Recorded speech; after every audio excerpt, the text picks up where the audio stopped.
ચાલો તો નમસ્કાર વિદ્યાર્થી મિત્રો, સ્વાગત છે તમારું આજના લાઈવ ક્લાસની અંદર. વિદ્યાર્થી મિત્રો, આપણે વાત કરીએ છીએ 11 સાયન્સ બાયોલોજીની અંદર પ્લાન્ટ ફિઝિયોલોજીનું એક ચેપ્ટર છે વનસ્પતિ વૃદ્ધિ અને વિકાસ. આ ચેપ્ટરના આજના લેક્ચરની અંદર આપણે કેટલાક ઇમ્પોર્ટન્ટ એવા એમસીક્યુ સોલ્વ કરવાના છે.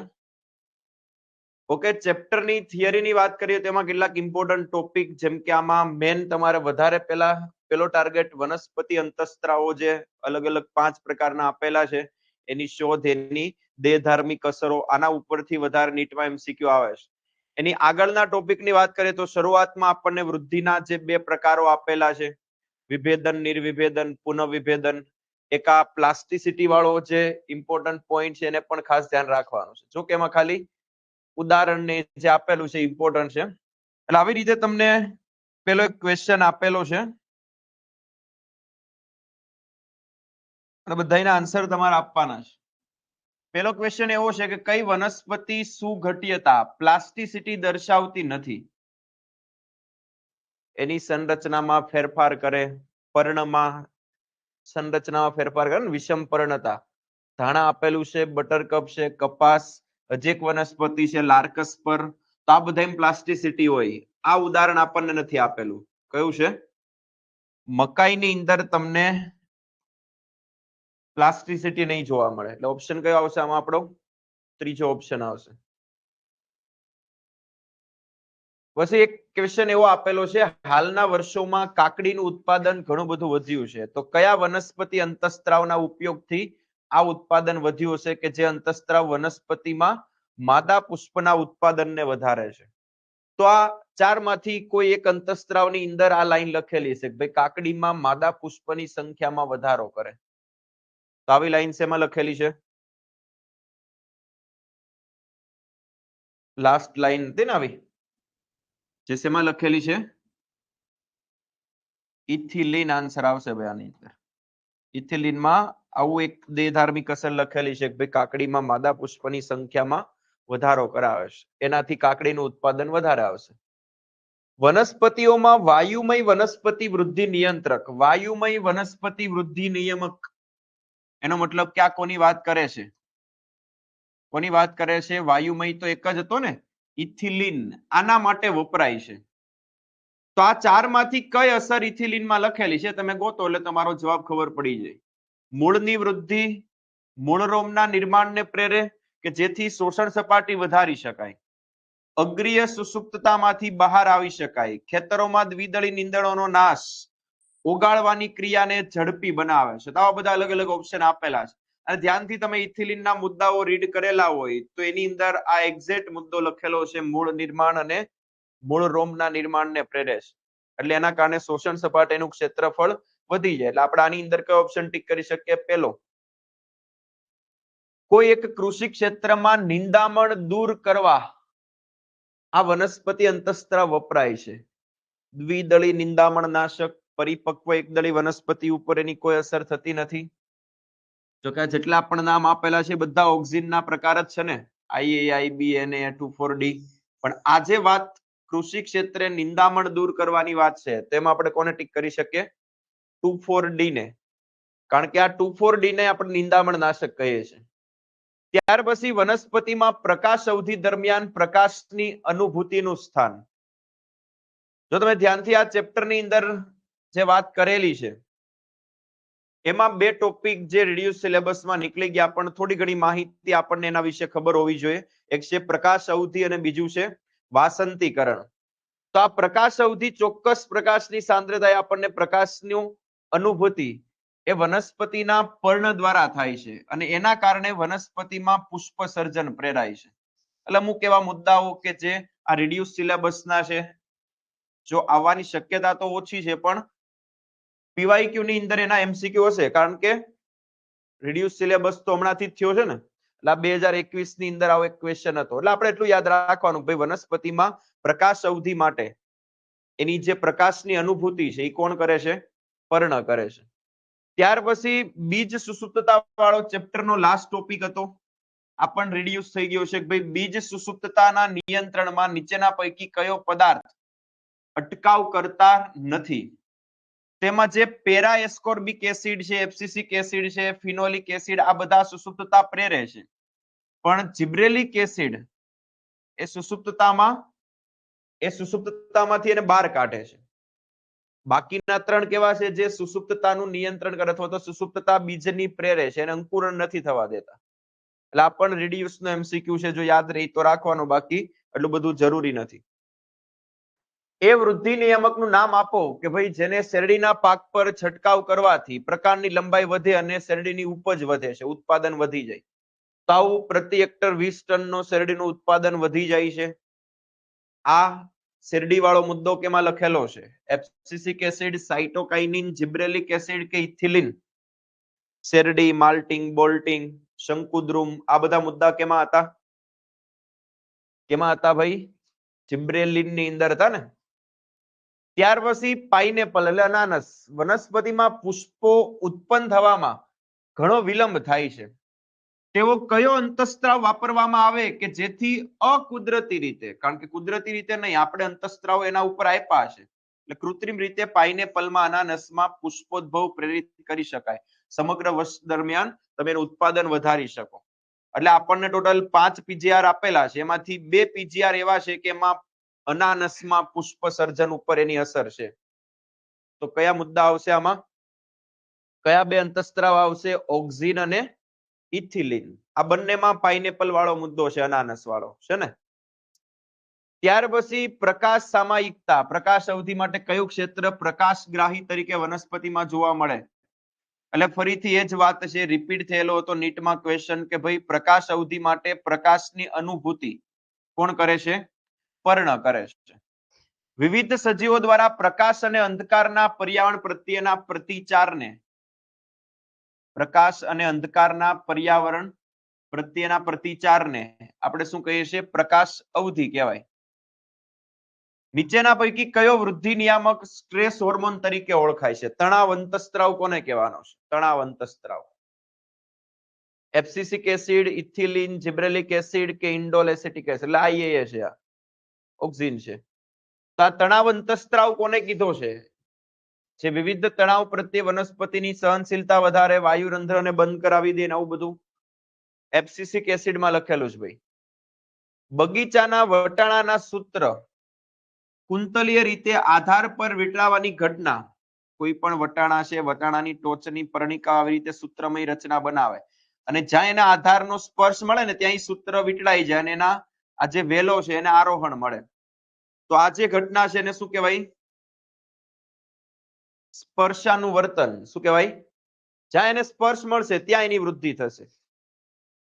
ડાંગરમાં મૂર્ખ છોડ નામના રોગનું સંશોધન કોના દ્વારા? એટલે આના ઉપરથી કોનું સંશોધન થયું હતું? આ મૂર્ખ છોડ, મૂર્ખ બીજાંકુરણ, આના ઉપરથી કયા પીજીઆર ની શોધ થઈ હતી? ઇકરોસોવા, જાપાનીઝ એક વૈજ્ઞાનિક હતો ને, આના ઉપરથી કેની શોધ થયેલી છે? જિબ્રેલિક એસિડની. ઓકે. ત્યાર પછી લીલી વનસ્પતિમાં આંતરગાંઠ વાળો જે ભાગ છે, આંતરગાંઠ વાળો ભાગ, બે ગાંઠ વચ્ચેનો જે ભાગ હોય એને શું કહેવાય? આંતરગાંઠ. એનું વિસ્તરણ થાય એટલે આ પ્રકારની લંબાઈ એમાં શું થાય? વધારો.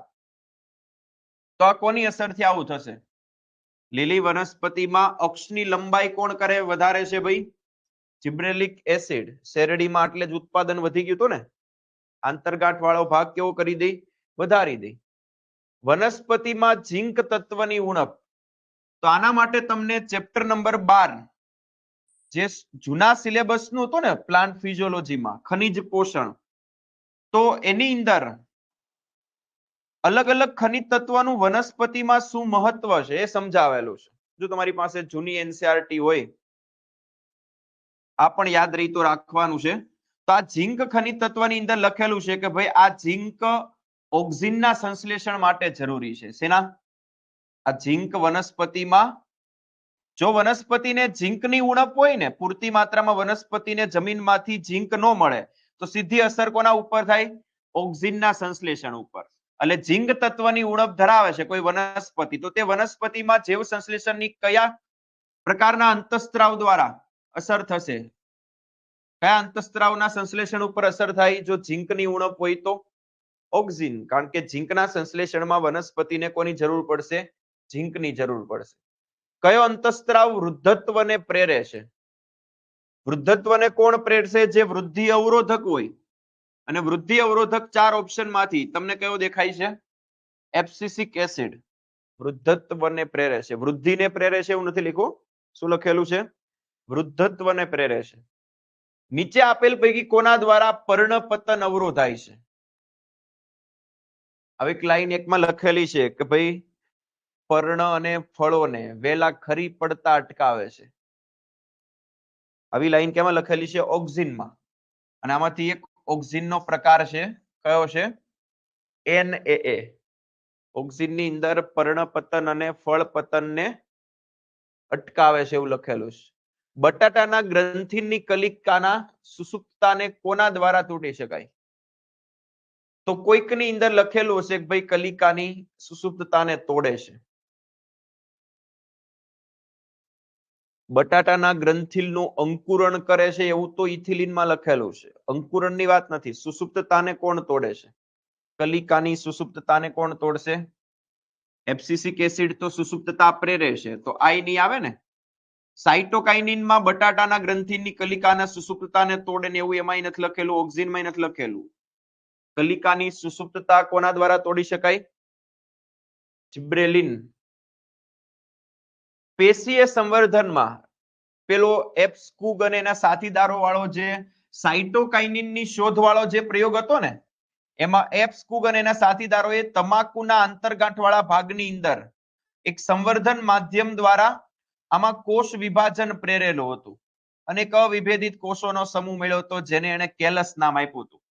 તો આ તમાકુના આંતરગાંઠવાળા ભાગમાં જે સંવર્ધન માધ્યમ રાખેલું હતું એમાં ઓક્સિન રાખેલું હતું, વાહક પેશીનું સત્વ, ઈસ્ટનું સત્વ, નારિયેળનું પાણી, આવું બધું રાખ્યું હતું ને. કારણ કે આ નારિયેળના પાણીની અંદર શું જોવા મળશે? આમાં માધ્યમમાં એવા બધા પદાર્થો રાખ્યા હતા કે જેનાથી કોષ વિભાજન પ્રેરાય છે. અને કોષ વિભાજન પ્રેરતું રસાયણ કયું છે? સાઇટોકાઇનિન. ઇથિલિન વાયુ કોના માટે ઉપયોગી છે? વનસ્પતિના વૃદ્ધિ માટે, ફળમાં વૃદ્ધત્વને દૂર રાખવા માટે, પર્ણપતન અવરોધવા માટે, કે ભાઈ ઇથિલિન શેમાં ઉપયોગી છે? ફળ પકવવામાં. એટલે આપણને પાકેલા ફળોમાં ઇથિલિન કેવો જોવા મળે છે? વધારે. અગ્રસ્થ કલિકાને દૂર કરતા શું થાય? પ્રકાંડ હોય, પ્રકાંડ. પ્રકાંડના ટોચે કઈ કલિકા આવેલી હોય? અગ્રકલિકા. આને કાપી નાખો તો શું થાય? તો હવે આ કક્ષ કલિકાઓ હોય ને એની વૃદ્ધિ શું થાય? પ્રેરાય. એટલે નવી શાખાઓનું નિર્માણ થાય. નવી અગ્રકલિકા પછી નો બને, મુખ્ય પ્રકાંડ વિસ્તરણ નો થાય, વનસ્પતિ મૃત્યુ નો થાય. શું બનશે? કક્ષ કલિકાઓ બધી વિકાસ પામે તો પાર્શ્વીય શાખાઓ વિકાસ પામે. આને આપણે શિરચ્છેદન ઓક્સિનમાં આવું લખેલું છે. કેળાના ફળને કૃત્રિમ રીતે પકવવા માટે શું વાપરી શકાય? કેળાને ઝડપથી પકવવા છે તો એને શું આપવું પડે? તમારે ફળ પકવવા માટે જરૂરી જે પીજીઆર છે એ આપવાનો. શું આપી શકાય એને? ઇથિલિન. પુષ્પ સર્જન શીત અસર એટલે ઠંડી ઉપર. પ્રકાશ વાળું આવે ને તો પ્રકાશ અવધિ કહેવાનું. આ જે શીત વાળી અસર જેના કારણે પુષ્પ સર્જન જો પ્રેરાય વનસ્પતિમાં, ખૂબ નીચા તાપમાને વનસ્પતિમાં પુષ્પ સર્જન પ્રેરાય તો એને શું કહેવાય? વાસંતીકરણ કહેવાય. આ પણ રિડ્યુસ સિલેબસ નો છે, પણ એની વ્યાખ્યા એટલી આપણને ખબર હોવી જોઈએ. પ્રકાશ અવધિમાં કેટલાક પ્રકાશની અનુભૂતિ પર્ણ કરે છે, એને પ્રમાણે એ વનસ્પતિ શું કરે છે? પુષ્પ સર્જન કરે. પણ કેટલીક વનસ્પતિ ચોક્કસ નીચું તાપમાન મળે ને તો જેની અંદર શું થાય? પુષ્પ સર્જન થાય. એટલા માટે ઘણો બધો પાક ખેડૂત શિયાળામાં ઉગાડે છે. શેમાં ઉગાડે છે? જે શિયાળાની જાત છે એમાં પુષ્પ સર્જન તો જ થાય. એ બધો પાક જે ઉગાડે છે ને શિયાળામાં ખેડૂત, એ બધી વનસ્પતિઓને કેવું તાપમાન જોઈએ છે? નીચું તાપમાન. અને નીચું તાપમાન કઈ ઋતુમાં હોય? નીચું તાપમાન શિયાળામાં જ હોય. અને શિયાળામાં એને ઉગાડો છો શું કામ? કારણ કે એને શેની જરૂર છે? નીચા તાપમાનની. અને તો જ એમાં પુષ્પ સર્જન થાય. અને પુષ્પ સર્જન થાય તો જ એમાં પાક ઉત્પાદન આવે ને. એક ખેડૂત જો એને ઉનાળામાં એમાં ઉગાડશે તો તાપમાન કેવું હશે? વધારે. ઉગશે ખરા પણ એમાં પુષ્પ સર્જન નહીં થાય. એટલે ઘણી વનસ્પતિ એવી હોય કે એમાં ખૂબ નીચા તાપમાને પુષ્પ સર્જન પ્રેરાતું હોય તો એને શું કહેવાય? વાસંતીકરણ કહેવાનું છે. કોની અસરના કારણે વનસ્પતિની વામનતાને નિયંત્રિત કરી શકાય? કોઈ નીચી વનસ્પતિ હોય આના ઉપર શેનો છંટકાવ કરશો તો એની અક્ષ વધી જશે. કોનો છંટકાવ કરવાનો ભાઈ? અક્ષની લંબાઈ વધારે એનો. શું જવાબ આવશે આમાં? જિબ્રેલિક એસિડ. આ રસાયણ પુષ્પ સર્જન સાથે સંકળાયેલ છે. પુષ્પ સર્જન. તો આ ભી સમજો કે આપણે થોડીક વાર પહેલા વાત કરી હતી ભાઈ પર્ણ હોય ને, પર્ણ એ પ્રકાશની અનુભૂતિ કરે. પ્રકાશની અનુભૂતિ કોણ કરે? પર્ણ. અને પર્ણની અંદર એક અંતસ્ત્રાવ સંશ્લેષણ થાય એનું નામ છે ફ્લોરિજન. અને આ ફ્લોરિજન અંતસ્ત્રાવ પછી કક્ષકલિકા અને અગ્રકલિકા એમાં રહેલી અગ્રીય વર્ધનશીલ પેશીનું પુષ્પીય વર્ધનશીલ પેશીમાં રૂપાંતરણ કરે. અને હવે એમાંથી પછી કેનું સર્જન શરૂ થઈ જાય? પુષ્પ સર્જન શરૂ થઈ જાય. તો આ પુષ્પ સર્જન સાથે સંકળાયેલું રસાયણ કયું કહેવાનું છે? ફ્લોરિજન. ખબર પડી? એબ્સિસિક એસિડની અસર. એબ્સિસિક એસિડમાં આમાંથી કઈ અસર લખેલી છે? વાયુરંધ્ર બંધ થવા, પ્રકાંડનું વિસ્તરણ, મૂળનું વિસ્તરણ, પર્ણનો વિસ્તાર વધુ. આવા શબ્દ તમને ક્યાંય નહીં દેખાય. કેમાં? એબ્સિસિક એસિડમાં. પણ આ એક લખેલું છે કે ભાઈ જલતાણની સ્થિતિમાં વનસ્પતિના વાયુરંધ્રને શું કરાવી દે છે? બંધ. એટલા માટે જ આપણે એને તણાવ અંતસ્ત્રાવ કીધો હતો. અગ્રીય પ્રભાવિતા માટે જવાબદાર અંતસ્ત્રાવ કયો છે? અગ્રીય પ્રભાવિતા. અગ્રીય પ્રભાવિતા પ્રેરે અગ્રકલિકાની વિકાસ કરાવે, કક્ષકલિકાની વૃદ્ધિને અવરોધે. અને આપણે શું કીધું? તો અગ્રીય પ્રભાવિતા. અને અગ્રીય પ્રભાવિતા ઓક્સિનમાં લખેલું છે. અને ઓક્સિનનો એક પ્રકાર કયો છે આમાં? IAA. નીચે આપેલ પૈકી કઈ અસર ઓક્સિનની નથી? ઓક્સિન ક્યાં જોવા મળે છે તમને? મૂળ અને પ્રકાંડના ટોચે જોવા મળે. ક્યાં જોવા મળે? એટલા માટે જ એના આપણે શોધમાં એવું કીધું હતું ભાઈ ચાર્લ્સ ડાર્વિન અને ફ્રાન્સિસ ડાર્વિન એને પ્રકાશાનુવર્તન જોવા મળ્યું હતું ને, એનો ટોચનો ભાગ પ્રકાશની દિશામાં આવર્તન બતાવે. એટલે પ્રકાશની દિશામાં પ્રરોહનું વળવું એનું કારણ ઓક્સિન છે. જમીનની દિશામાં મૂળની વૃદ્ધિ થાય એનું કારણે ઓક્સિન છે. પણ સુગંધી દ્રવ્યની દિશામાં પર્ણનું વળવું એની પાછળ ઓક્સિન જવાબદાર નથી. સૂર્યની દિશામાં સૂર્યમુખીના ટોચનું વળવું. તો આ બધા કારણ કયા છે? ઓક્સિનના. પણ જે ત્રીજો ઓપ્શન છે સુગંધી દ્રવ્યની દિશામાં પર્ણનું વળવું એ ઓક્સિનના કારણે નથી. પ્રકાશાનુવર્તન અને ભૂઆવર્તન. ફરીથી પ્રકાશાનુવર્તન અને ભૂઆવર્તન કોના કારણે છે? મૂળ અને પ્રકાંડના ટોચે આવેલા ઓક્સિનના કારણે. સતત મૂળની વૃદ્ધિ ગુરુત્વાકર્ષણ દિશામાં નીચેની તરફ થાય, પ્રકાંડની વૃદ્ધિ પ્રકાશની દિશામાં થાય, ઉપરની તરફ થાય ને. તો ટોચે કોણ આવેલું છે? મૂળ અને પ્રકાંડના ટોચે ઓક્સિન છે. ઓક્સિનનું સૌથી વધુ સંકેન્દ્રણ. ઓક્સિન વનસ્પતિમાં વધારે ક્યાં જોવા મળશે? હમણાં થોડી વાર પહેલા જ બોલ્યો, મૂળ અને પ્રકાંડના ટોચે, જેને શું કહેવાય? ઉગતા અગ્રભાગે એટલે વિકાસ પામતી જે ટોચનો ભાગ હોય એટલે પ્રકાંડની ટોચ અને મૂળનો ટોચ. એબ્સિસિક એસિડ આનું નિયંત્રણ કરે છે. કોષ વિભાજન, પર્ણપતન, સુસુપ્તતા. તો એબ્સિસિક એસિડની અંદર આ બે શબ્દ તમને દેખાશે કે ભાઈ પતન અને સુસુપ્તતાનું શું કરે છે? નિયમન કરે છે. એબ્સિસિક એસિડની અંદર તમને કયો મુદ્દો દેખાશે? કે ભાઈ એબ્સિસિક એસિડ પતન અને સુસુપ્તતાનું શું કરે છે? નિયંત્રણ કરે છે. કયો અંતસ્ત્રાવ પ્રાથમિકતાથી કોષ વિભાજન? કોષ વિભાજન પ્રેરતો એક જ અંતસ્ત્રાવ છે, એટલા માટે તેને એવું નામ આપેલું છે. જે સાઇટોકાઇનેસિસ પ્રેરે છે એ અંતસ્ત્રાવને આપણે શેના તરીકે ઓળખીએ છીએ? કોષ વિભાજન માટે સાઇટોકાઇનિન. મૂર્ખ છોડ નામનો રોગ જે ચોખામાં થયો હતો, ડાંગરમાં, એ કઈ ફૂગના કારણે હતો? એના નામ ઉપરથી આપણે એને અત્યારે એ અક્ષની લંબાઈ વધારો કરતું જે રસાયણ જે વનસ્પતિમાં સંશ્લેષણ થાય છે એ ફૂગના નામ ઉપરથી આપણે એને જિબ્રેલિક એસિડ તરીકે ઓળખીએ છીએ. અને એ ફૂગ કે જેનાથી મૂર્ખ બીજાંકુરણ બકાને રોગ થાય છે એ ફૂગનું શું નામ છે? જિબ્રેલા ફુજીકોરોઈ. કઈ છે? જિબ્રેલા ફુજીકોરોઈ. ખાલી જગ્યાએ ખાલી જગ્યાના અગ્રભાગમાંથી ઓક્સિનને અલગ કર્યો. ઓક્સિનનું સૌ પ્રથમ અલગીકરણ કોણે કરેલું છે ભાઈ? FW vent. કોણે કરેલું છે? FW vent. અને જવ એટલે કે ઓટ એના પરિવેષ્ટક એટલે એનું શેમાંથી ભ્રૂણાગ્ર ચોલમાંથી, જવના ભ્રૂણાગ્ર ચોલમાંથી એને ઓક્સિનનું સૌપ્રથમ અલગીકરણ કરેલું છે. કેનેરી ઘાસ ઉપર તો કામ કોણે કરેલું છે? ડાર્વિને. Charles Darwin, Francis Darwin. જે મૂળની લંબાઈમાં અચળ દરે વધારો થતો હોય, અચળ દરે વધારો થાય એનો મતલબ કે એકમ સમયમાં વૃદ્ધિ એક ચોક્કસ દરે થાય, આવો વક્ર મળે રેખીય. તો આ કેવા પ્રકારની વૃદ્ધિનો પ્રકાર કેવાશે ભાઈ? આંકડાકીય કે ભૌમિતિક?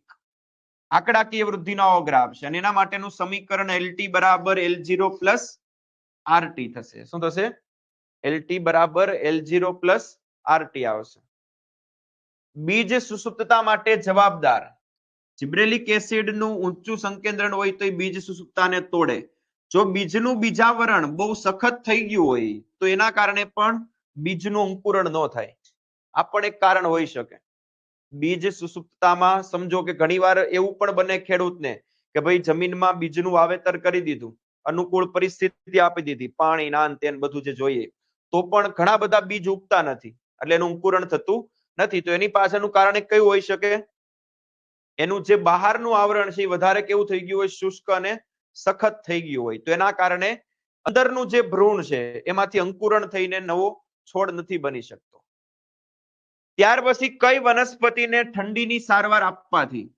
ઘણી એવી વનસ્પતિ હોય કે દ્વિવર્ષાયુ છે, એટલે કે ભાઈ 2 વર્ષે તમને એમાં પાક ઉત્પાદન મળે, પહેલું વર્ષ અને બીજું વર્ષ. મોટા ભાગે પહેલું વર્ષ સારી રીતે વનસ્પતિ શું કરે? વૃદ્ધિ વિકાસ કરે, અને બીજા વર્ષે એ વનસ્પતિ ઉપર શું શરૂ થાય?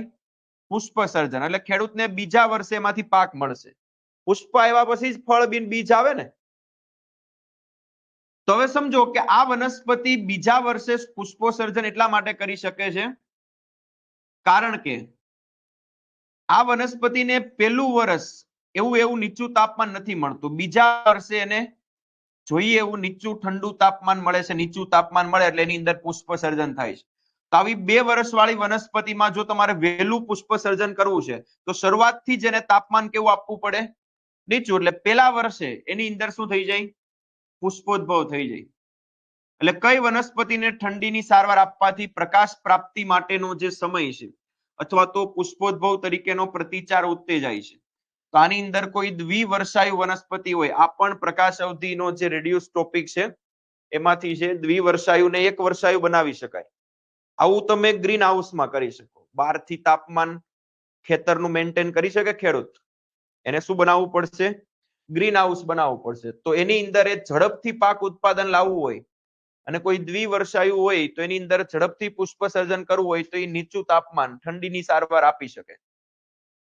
મોટા ભાગે એબ્સિસિક એસિડની અસર, એબ્સિસિક એસિડની અંદર છેલ્લી લાઈન આ તમે સમજેલા હશો કે ભાઈ એબ્સિસિક એસિડની અસર કોને વિરોધી છે? જિબ્રેલિક એસિડને વિરોધી છે. તે વનસ્પતિ વૃદ્ધિ અવરોધક, આ તો બધાને ખબર હશે, વૃદ્ધિ અવરોધક અંતઃસ્ત્રાવ કયો છે? એબ્સિસિક એસિડ. બાકીના 3 જે નામ આપેલા છે એ વૃદ્ધિ પ્રેરક છે. તણાવ અંતઃસ્ત્રાવ પણ આપણે કોને કહીએ છીએ ભાઈ? Stress hormone એબ્સિસિક એસિડને. ઓક્સિનની સાથે શું ઉમેરતા કેલસમાં કોષ વિભાજન ઝડપી થાય છે? એપ્સકુગ અને એના સાથીદારોએ ઓક્સિનની સાથે વાહક પેશીનું સત્વ, ઈસ્ટનું વર્ગ એટલે ઈસ્ટનું સત્વ તો આ નાખેલું હતું, અને એના કારણે એની અંદર તમાકુના અંતરગાંઠ વાળા ભાગમાં શું પ્રેરાણું હતું ભાઈ? કોષ વિભાજન.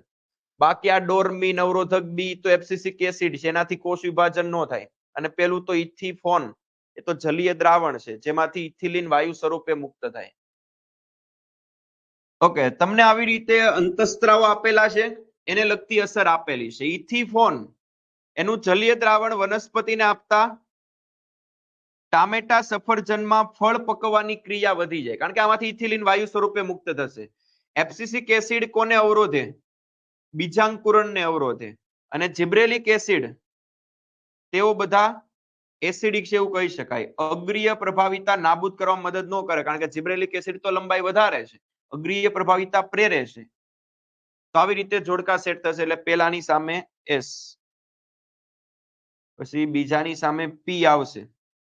ઓપ્શન કયો આવશે? ચોથો ખબર પડી?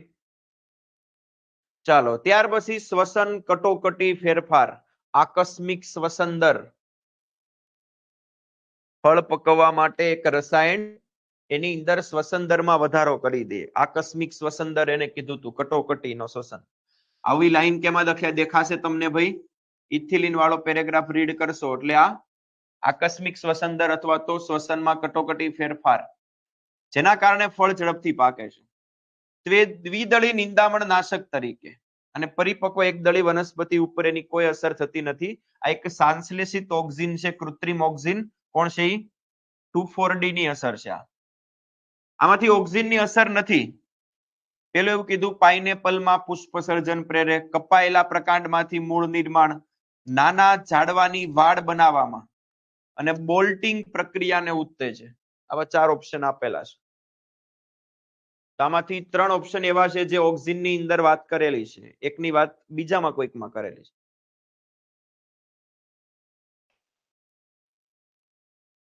માલ્ટિંગ બોલ્ટિંગ આ બધા શબ્દ કેમાં આવ્યા હતા જિબ્રેલિક એસિડમાં ઓક્સિનમાં નથી ભાઈ તે રાસાયણિક રીતે સમાન છે પેલું ડોર્મિન અને ઇથિફોન લખેલું છે 2,4-D અને એપ્સિસિન 2 હવે ડોર્મિન છે ને ડોર્મિન એ એપ્સિસિક એસિડ નું નામ છે જૂનું નામ છે શોધ વખતનું અને ઇથિફોન એટલે ઇથિલિન એટલે એક એપ્સિસિક એસિડ અને ઇથિલિન બે રાસાયણિક રીતે સમાન નથી 2,4-D એક ઓક્સિન છે એપ્સિસિન 2 પણ શું છે એપ્સિસિક એસિડ નું જૂનું નામ છે આ IA કોણ છે એ ઓક્સિન છે અને અવરોધક બી ઇન્હિબિટર બી એટલે અવરોધક બી એ બી ઓક્સિન નું જૂનું નામ એટલે એપ્સિસિક એસિડ નું જૂનું નામ છે તો એક ઓક્સિન એક એપ્સિસિક એસિડ એક ઓક્સિન એક એપ્સિસિક એસિડ એક એપ્સિસિક એસિડ એક ઇથિલિન આ ત્રણેય રાસાયણિક રીતે સમાન નથી પણ એપ્સિસિન 2 અને ડોર્મિન આ બંને એપ્સિસિક એસિડના જૂના નામ છે શોધ વખતના છે ને પછી આ બધાને એક નામ આપેલું છે તો આ બંને રાસાયણિક રીતે તો કેવા છે એક જ છે ને નામ જુદા છે ખાલી HS કજિન્સ દ્વારા શોધાયેલ પીજીઆર કજિન્સે કયા પીજીઆર ની શોધ કરી હતી ઇથિલિન ની કોની શોધ કરેલી છે 1910 માં અને ઇથિલિન વિશે પ્રવાહી સ્વરૂપે નો બોલાય આ બોલાય બાષ્પશીલ બોલાશે ઝડપી કોષ વિભાજનની વાત એમાં નથી કરી ફોટોટ્રોપિક હલનચલન એટલે પ્રકાશ અનુવર્તન એ નથી દર્શાવતો એપ્સકુગ એ કોની શોધ કરી એપ્સકુગ અને એના સાથીદારોએ કોની શોધમાં વૈજ્ઞાનિકનું નામ હતું ભાઈ ઇથિફોન ઓક્સિન જિબ્રેલિન કે કાઇનેટિન સાઇટોકાઇનિન કાઇનેટિન ની શોધમાં એપ્સકુગ અને એના સાથીદારો પણ સાઇટોકાઇનિન કાઇનેટિન તરીકે ઓળખાયું હતું મિલર અને એના સાથીદારો પણ સ્કુગની વાત તો આવે છે કે એમાં સાઇટોકાઇનિનમાં જ આવે છે ખબર પડી મૂલાગ્ર અને પ્રરોહાગ્રના ભાગે રહેલ કોષોની લાક્ષણિકતા મૂળ અને પ્રકારના ટોચે જે કોષો આવેલા હોય એ વર્ધનશીલ પ્રદેશના કોષો કહેવાય કેવા કહેવાય મૂલાગ્ર અને પ્રરોહાગ્રમાં જે કોષો હોય કેવા હોય વર્ધનશીલ પ્રદેશના કોષો જે સતત શું કરતા હોય કોષ વિભાજન કોષ દિવાલ પ્રાથમિક પાતળી સેલ્યુલોઝની હોય નવી સ્થૂલિત કોષ દિવાલ એમાં ન હોય એ તો પછી વિસ્તરણ અને પરિપક્વનમાં બને કોષમાં વધુ મોટી રસધાની એ પણ આગળ જઈને બનશે સ્પષ્ટ મોટું કોષ કેન્દ્ર આવી શકે એટલે ABE એવો ઓપ્શન ગોતવાનો છે ઓપ્શન આવશે ABE તો તમને ચેપ્ટરની શરૂઆતમાં વૃદ્ધિના અલગ અલગ તબક્કા આપેલા છે ને વર્ધમાન તબક્કો વિસ્તરણ તબક્કો અને પરિપક્વન તબક્કો તો વર્ધમાન તબક્કામાં જે મુદ્દા લખ્યા હોય ને કોષ વિશે એવો તમારે જવાબ ગોતવાનો છે બીટ અને કોબી જેવી વનસ્પતિમાં બોલ્ટિંગ માલ્ટિંગ આવે એટલે શું ટીક કરી દેશો ભાઈ ફટાફટ કોને ટીક કરવાનું છે જિબ્રેલિક એસિડમાં આવા મુદ્દા લખાશે બધા જિબ્રેલિક એસિડ નામમાં જ છે ભાઈ કેવા કેવાના એસિડિક ઇકરોસોવા જાપાનીઝ વૈજ્ઞાનિક કોની શોધમાં સંકળાયેલો છે ભૈયા તો આમાં બકાને રોગ વાળું કોણ છે ભાઈ જિબ્રેલિક એસિડ ઘાતાંકીય વૃદ્ધિ એટલે ભૌમિતિક વૃદ્ધિ ઘાતાંકીય વૃદ્ધિ એટલે કેવી અને એના માટેનું સમીકરણ કયું હતું ચાલો ફટાફટ આન્સર આપો ઘાતાંકીય વૃદ્ધિ એટલે કેવી વૃદ્ધિ ભૌમિતિક વૃદ્ધિ આંકડાકીય વૃદ્ધિનું તો આપણને ખબર છે ને LT બરાબર L0 પ્લસ RT જે આ ચેપ્ટરમાં આપેલું છે ઘાતાંકીય માટે શું આપેલું હતું W1 is equal to W0 e raise to RT આવું આપેલું હતું વૃદ્ધિના માપન માટેના માપદંડ એ પણ ચેપ્ટરની શરૂઆતમાં તમે દેખાશે. અલગ અલગ રીતે તમે વૃદ્ધિનું માપન કરી શકો ને. વનસ્પતિના શુષ્ક વજન, તાજું વજન, કદમાં વધારો, કોષની સંખ્યામાં વધારો, આ બધાય કઈ પણ વધે છે એના ઉપરથી તમે વૃદ્ધિનું માપન કરી શકો. શું આવશે? ABCD બધાય આવશે. આ વિસ્તારમાં કોષોમાં વધુ જીવરસ અને સ્પષ્ટ કોષ કેન્દ્ર, મોટું કોષ કેન્દ્ર, તો આવો શબ્દ તમને દેખાશે વર્ધમાન પ્રદેશમાં. કેમાં દેખાશે? વર્ધમાન પ્રદેશના કોષો વધુ જીવરસ અને સ્પષ્ટ કોષ કેન્દ્ર ધરાવતા હોય વિભાજન પ્રદેશમાં. પછી તમને એરિથમેટિક ગ્રોથ એટલે અંકગણિતીય આંકડાકીય વૃદ્ધિમાં એક કોષમાં વિભાજન થાય છે અને બીજા એક કોષનું વિભાજન શરૂ રાખે. આંકડાકીય વૃદ્ધિ હોય ને, આંકડાકીય વૃદ્ધિ, અંકગણિતીય એટલે આંકડાકીય વૃદ્ધિમાં આ કોષ વિભાજન પામીને કેટલા કોષ બનાવે છે? 2 કોષ બનાવે. પછી આ 2 આગળ વિભાજન નથી પામતા, એકનું આગળ વિભાજન થાય છે અને આ બીજાનું શું થઈ જાય છે? પરિપક્વ વિભેદન થાય. એટલે કોષની સંખ્યા 1 2 3 4 એવી રીતે વધે છે. એટલે આને કેવી વૃદ્ધિ કીધી? અંકગણિતીય. એટલે બીજો શું થાય છે ભાઈ? વિભેદન પામે, પરિપક્વ બની જાય. એ આગળ વિભાજન પામતો નથી.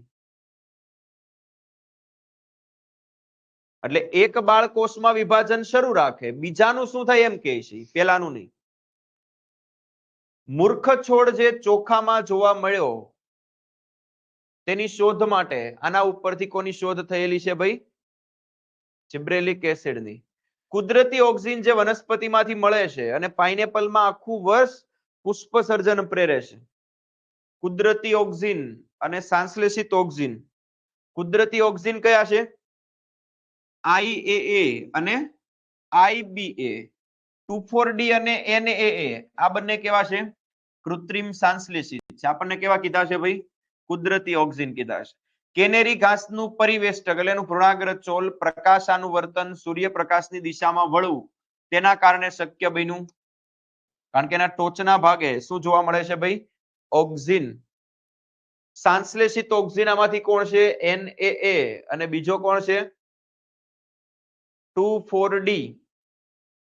સાઇટોકાઇનિનની અસરો તમને સાઇટોકાઇનિન વાળો જે મુદ્દો આપેલો છે, નવા કોષોના નિર્માણમાં, પર્ણના હરિતકણના નિર્માણમાં, અગ્રીય પ્રભાવિતામાંથી નાબૂદ કરવા એટલે પાર્શ્વીય કલિકાઓની વૃદ્ધિ પ્રેરે. તો આ બધી અસરો કેમાં દેખાશે તમને? સાઇટોકાઇનિનની અંદર દેખાશે. આન્સર કયો આવશે આમાં? ડી આવશે ભાઈ. વનસ્પતિને તેની સારવાર આપીને વામનતા દૂર કરી શકાય. આ તો રિપીટ થયું. કોની અસરથી? પ્રકાંડની લંબાઈ, અક્ષની લંબાઈ વધારી શકો જિબ્રેલિક એસિડથી. કોણે ઓટના પરિવેષ્ટકના અગ્રભાગમાંથી ઓક્સિજનને અલગ કર્યો? ઓક્સિજનનું અલગીકરણ કોણે કરેલું છે? સૌપ્રથમ FW વેન્ટ.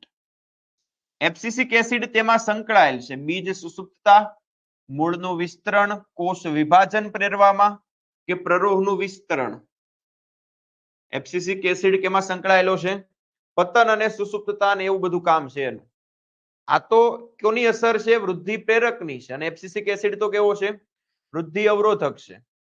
ઇથિલિન વાયુનો ઉપયોગ, ઇથિલિન બાષ્પશીલ, જેનો આપણે ઉપયોગ શેના માટે કરી શકીએ? ફળ પકવવાની ક્રિયા માટે. વનસ્પતિ વૃદ્ધિ, ફળ પતનના વિલંબ, પર્ણપતનને અટકાવે એવું નહીં આવે. તેના કારણે બીજ સુસુપ્તતા થાય. ફરીથી સુસુપ્તતા, પતન, એમાં વધારે તમે કોને ટીક કરી શકો? એબ્સિસિક એસિડને. જીર્ણતા માટે જવાબદાર અંતઃસ્ત્રાવ. ફરીથી કેવી અસર આવ્યા?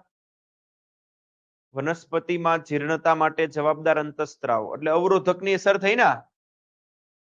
જીર્ણતામાંથી વિલંબ અપાવે છે ને એવું નથી કેતું. જીર્ણતા કોણ અપાવશે? વનસ્પતિને મૃત કરી દે, સુકાઈ જાય. એબ્સિસિક એસિડની અસર.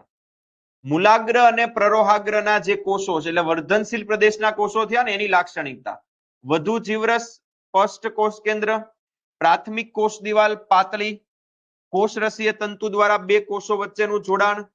તો આ બધી લાક્ષણિકતાઓ કેમાં દેખાશે તમને? વર્ધનશીલ પ્રદેશ અથવા તો વર્ધમાન તબક્કાના જે કોષો છે એમાં. ત્યાર પછી કુદરતી ઓક્સિજન અને સંશ્લેષિત ઓક્સિજન. કુદરતી ઓક્સિજન કયા છે?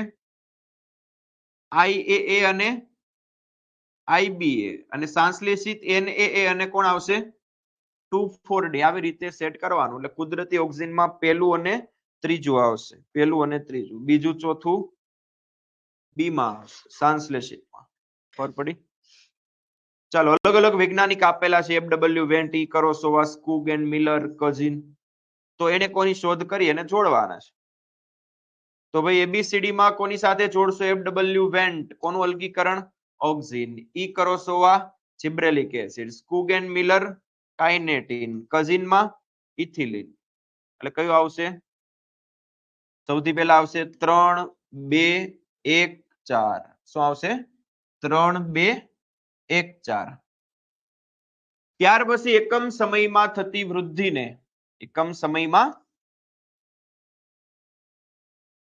થતો વૃદ્ધિમાં જે વધારો છે એને આપણે શું કહીએ છીએ વૃદ્ધિ દર શું કહેવાનું એને વૃદ્ધિ દર અને એબ્સિસિક એસિડ વાયુ રંધ્રને કેવા કરી દે બંધ કરવા પ્રેરે છે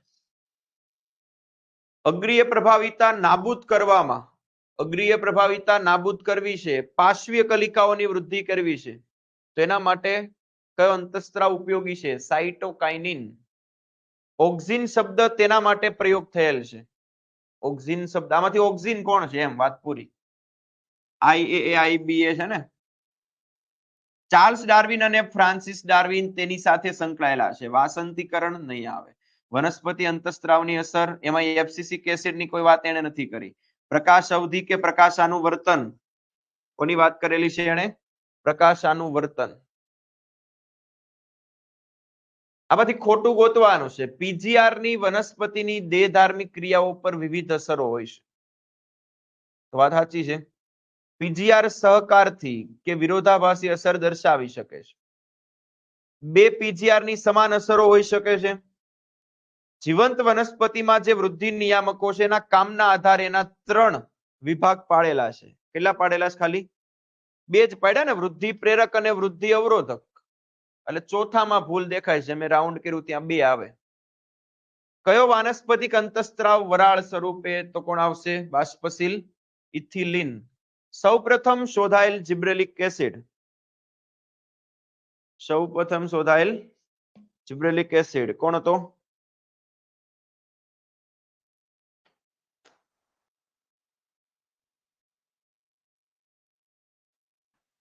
100 થી પણ વધારે જિબ્રેલિક એસિડ ફૂગ અને ઉચ્ચ કક્ષાની વનસ્પતિમાં શોધાયેલા જેને GA1 GA2 GA3 એવી રીતે સિરીઝ આપેલી છે સૌપ્રથમ શોધાયેલ જિબ્રેલિક એસિડ GA3 છે ટામેટામાં અફલિત ફળ વિકાસને ઉત્તેજ એટલે 5 પીજીઆર માંથી આ લાઈન એકમાં જ લખેલી છે કે ભાઈ એ અફલિત ફળ વિકાસ પ્રેરે છે ઉદાહરણ તરીકે ટામેટા આવી લાઈન હશે ને આવી લાઈન કેમાં લખેલી છે અફલિત ફળ વિકાસમાં કેમાં લખેલી છે ઓક્સિન આવશે માનવ મૂત્રમાંથી સૌપ્રથમ અલગ તારવામાં આવ્યું એટલે આમ જોશો તો ભાઈ જેટલી પણ ઓક્સિનની અસર હોય ઇથિલિનની હોય સાઇટોકાઇન દરેક લાઈનમાંથી તમે MCQ બનાવી શકો એટલે આખી લાઈનો બધી યાદ રાખવાની છે માનવ મૂત્રમાંથી અલગીકરણ કરવામાં આવ્યું હતું કોનું ઓક્સિનનું તે બાહ્ય પરિબળ નથી પ્રકાશ ઓક્સિજન તો છે તાપમાન કાર્બન ડાયોક્સાઇડ છે પોષક દ્રવ્યો પાણી છે આ બંને કેવા આંતરિક પરિબળોમાં લખેલા છે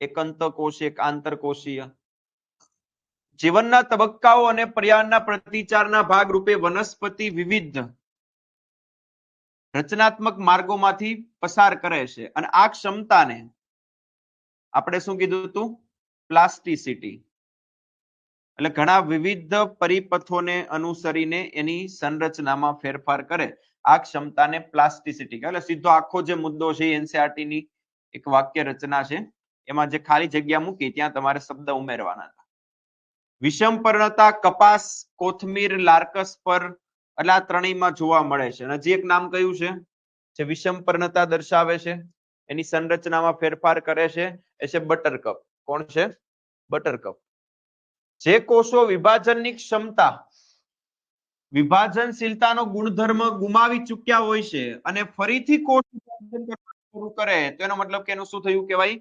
નિર્વિભેદન કોની વ્યાખ્યામાં મુકાય ઓલરેડી જેનું વિભેદન થઈ ગયું છે પણ હવે ફરીથી શું કરે છે વિભાજન કરવાનું શરૂ કરે છે તો એનું શું થયું કહેવાય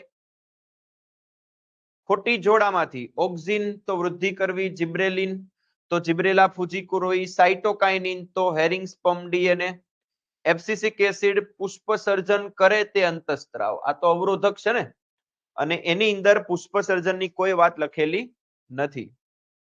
પરિપક્વ સમયે કોષ પેશીની અંતિમ રચના, વનસ્પતિમાં કોઈ પણ કોષ છે, સમજો કે આ મૂળ છે, તો કોષ વિભાજનથી આ બધા નવા કોષો બન્યા, આ કોષનું વિભેદન થઈને કોષો કેવા કોષો બનશે એનો આધાર શેના ઉપર હોય? સ્થાન ઉપર. જેમ કે ટોચના કોષો હોય એ શું બનાવે? મૂળ ટોપ બનાવે. અહીંયા બાઉન્ડ્રીના કોષો હોય પરિઘ તરફના, એ મૂળનું શું બનાવે? અધિસ્તર બનાવે. એટલે આ વિભેદન શેના આધારે થાય? એના સ્થાનના આધારે. શેના આધારે? સ્થાનના આધારે. વનસ્પતિની વૃદ્ધિ માટે આવશ્યક પાણી, પોષક દ્રવ્યો, વૃદ્ધિ માટેની પરિસ્થિતિઓ, એવો એક તમને ટોપિક આપેલો છે, એમાં બધાના નામ લખેલા છે. નીચા તાપમાને વનસ્પતિમાં પુષ્પ સર્જન થાય તો એને વાસંતીકરણ કહેવાય. દ્વિવર્ષાયુ વનસ્પતિમાં સામાન્ય રીતે પુષ્પ કેવા હોય? એક સ્ત્રી કેસરી હોય. પ્લાસ્ટિસિટીનો મતલબ શું કીધો હતો? પ્લાસ્ટિસિટી, સુઘટ્યતા, સહેલાઈથી આકારમાં પરિવર્તન લાવવાની ક્ષમતા, સહેલાઈથી નાશ થવાની ઘટના, અન્ય વનસ્પતિ જેવું સ્વરૂપ લાવવાની ક્ષમતા, સહેલાઈથી વિભેદન પામીને મૃત્યુ પામવાની ક્ષમતા. શું થાય છે ભાઈ? સંરચનામાં ફેરફાર થાય, આકાર બદલી ગયા હતા પર્ણના. W1 is equal to W0 e raised to RT, R is equal to, જેને શું કહે છે ભાઈ આપણે? સાપેક્ષ વૃદ્ધિ દર. બીજની સુસુપ્તતા દૂર કરવા આ રસાયણ, સુસુપ્તતાને તોડે કોણ? જિબ્રેલિક એસિડ. કોષ વિભાજન તબક્કામાં કોષોની લાક્ષણિકતા. કોષ વિભાજન એટલે વર્ધમાન તબક્કો. નાની રસધાની નહીં આવે, સ્થૂલિત કોષ દિવાલ નહીં આવે, મૃત કોષો નહીં આવે. શું આવી શકે? વધુ જીવરસ આવશે વર્ધમાન તબક્કાની. એટલે દરેક તબક્કાના કોષોની લાક્ષણિકતા ખાસ યાદ રાખવાની છે, ભૂલ ન પડે. અમુક વનસ્પતિમાં પુષ્પ સર્જન ત્યારે જ થાય.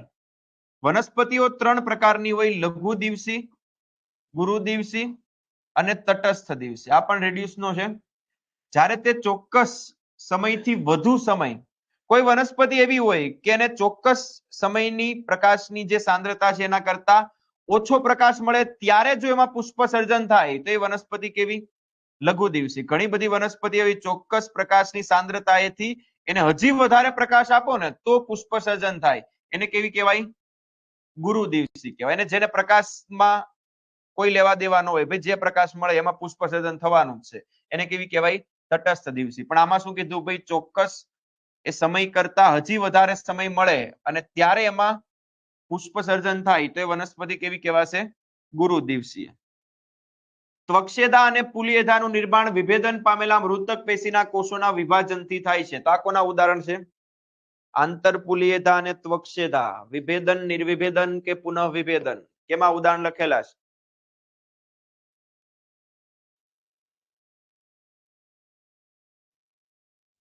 આ બંને ઉદાહરણ છે જીવંત મૃતક પેશીના કોષોમાંથી નિર્વિભેદનથી બનતી આ બંને યથા છે. દ્વિતીય વૃદ્ધિ દરમિયાન વનસ્પતિમાં બને છે. ટામેટા અને સફરજનમાં ફળ પકવાની વાત આવશે એટલે શું ઠીક કરશો ભાઈ? ઇથિલિન. ફિનોલિક એસિડ, ફિનોલિક એસિડ, પેરાએસ્કોર્બિક એસિડ, આ બધા શું કરે છે? એબ્સિસિક એસિડ બીજ સુસુપ્તતાને પ્રેરે છે. કોની અસર સામાન્ય રીતે જિબ્રેલિક એસિડને વિરુદ્ધ છે? કોની વાત કરી હતી? કારણ કે એક સુસુપ્તતાને પ્રેરે છે, એક સુસુપ્તતાને તોડે છે, એટલે આની બેની વિરોધી અસર થઈ. પ્લાસ્ટિસિટી તેના પર્ણોમાં જોઈ શકાય. લાર્કસ પર લીમડો, આંબો, ગાજર. કયું ઉદાહરણ આવેલું છે પ્લાસ્ટિસિટીમાં? લાર્કસ પર. ઇથિલિન શું છે ભાઈ? ઇથિલિન એક વનસ્પતિ અંતઃસ્ત્રાવનું નામ છે. તે એક સાંશ્લેષિત ઓક્સિન છે. સાંશ્લેષિત ઓક્સિન NAA અને 2,4-D. કોઈ એક સાંશ્લેષિત ઓક્સિન છે, સાંશ્લેષિત ઓક્સિન. ફરીથી રિપીટ થઈ ગયો છે નહીં, પણ એક્ઝામ AIPMT વાળો છે. વૃદ્ધિ નિયામક, સ્ટ્રેસ હોર્મોન તો કોણ આવશે? એબ્સિસિક એસિડ આવશે. ફળ અને પર્ણનું પતન અપરિપક્વ તબક્કામાં ખાલી જગ્યાના ઉમેરવાથી રોકી શકાય. એટલે કેમાં એવું લખેલું છે કે ભાઈ ફળ અને પર્ણના પતનને અટકાવે છે? આવું કેમાં લખેલું છે? અપરિપક્વ ફળો અને પર્ણના પતનને અટકાવે છે ઓક્સિન. વૃદ્ધિની પ્રક્રિયા દરમિયાન સૌથી વધારે હોય. વૃદ્ધિની પ્રક્રિયામાં જે એસ આકારનો જે વક્ર મળે છે, શરૂઆતમાં ધીમી વૃદ્ધિ હોય, પછી ઝડપી વૃદ્ધિ તબક્કો આવે ને, આને લેગ ફેઝ કહેવાય. આને કેવો ફેઝ કીધો તો? Log phase. કયો તબક્કો આવશે? લોગ. ઊંડા પાણીમાં ડાંગર વાળી વાત કેમાં કરી હતી? ભાઈ ડાંગરના છોડને પાણીમાં ઉપર રાખવામાં મદદ કરે છે. ડાંગરના છોડને પાણીમાં ઉપર રાખવામાં મદદ કરે છે.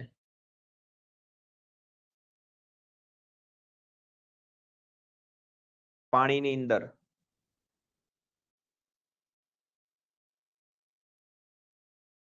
જો પર્ણદંડની વાત કરેલી છે, એના પર્ણને એને બધાને ક્યાં રાખશે? પાણીની ઉપર. તો આવી લાઈન કેમાં લખેલી છે? પાણીની અંદર ડાંગરના છોડને પાણીની આમ ઉપર રાખવામાં મદદ કરે છે. ઇથિલિનમાં લખેલી છે કે જીબ્રેલિક એસિડમાં?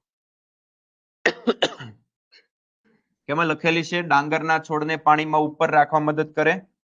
ઇથિલિનમાં.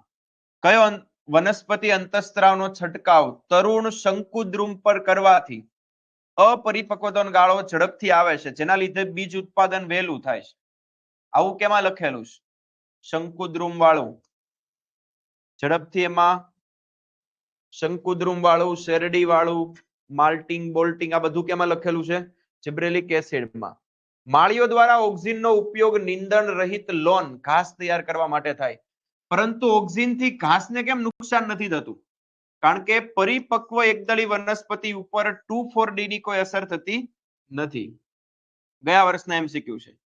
પૂર્ણ વિકસિત મૃદુતકીય કોષોમાંથી આંતરપુલિએધાનું નિર્માણ થાય. જે આગળ આવ્યો તો એક એમસીક્યુ, કેનું ઉદાહરણ છે? આંતરપુલિએધા, ત્વક્ષેધા, નિર્વિભેદનનું ઉદાહરણ. આ ત્રીજો એમસીક્યુ ગયા વર્ષનો. શેરડીના પાકમાં નીચેના કયો અંતઃસ્ત્રાવ આપશું તો એની લંબાઈ વધશે, પાક ઉત્પાદન વધશે. રિપીટ જ થાય છે ઘણા એમસીક્યુ. શેરડી વાળી વાત કેમાં લખેલી છે? જીબ્રેલિક એસિડમાં. પેશી સંવર્ધન પ્રયોગમાં મધ્યપર્ણ કોષોને સંવર્ધન માધ્યમમાં કેલસ બનાવવા મૂકવામાં આવે છે. સમજો કે આ કોઈ મધ્યપર્ણનો કોઈ કોષો આવેલા છે. કોના કીધેલા છે આમાં? તો મધ્યપર્ણના કોષ. મધ્યપર્ણના કોષ એટલે પર્ણના બે અધિસ્તર વચ્ચેના કોષ કીધાવડા. અને એ મધ્યપર્ણના પેશીના કોષ અસલમાં કયા કોષ હોય? પર્ણમાં બે અધિસ્તરની વચ્ચેના કોષ હોય. કયા કોષ હોય? મૃદુતક પેશીના કોષ હોય.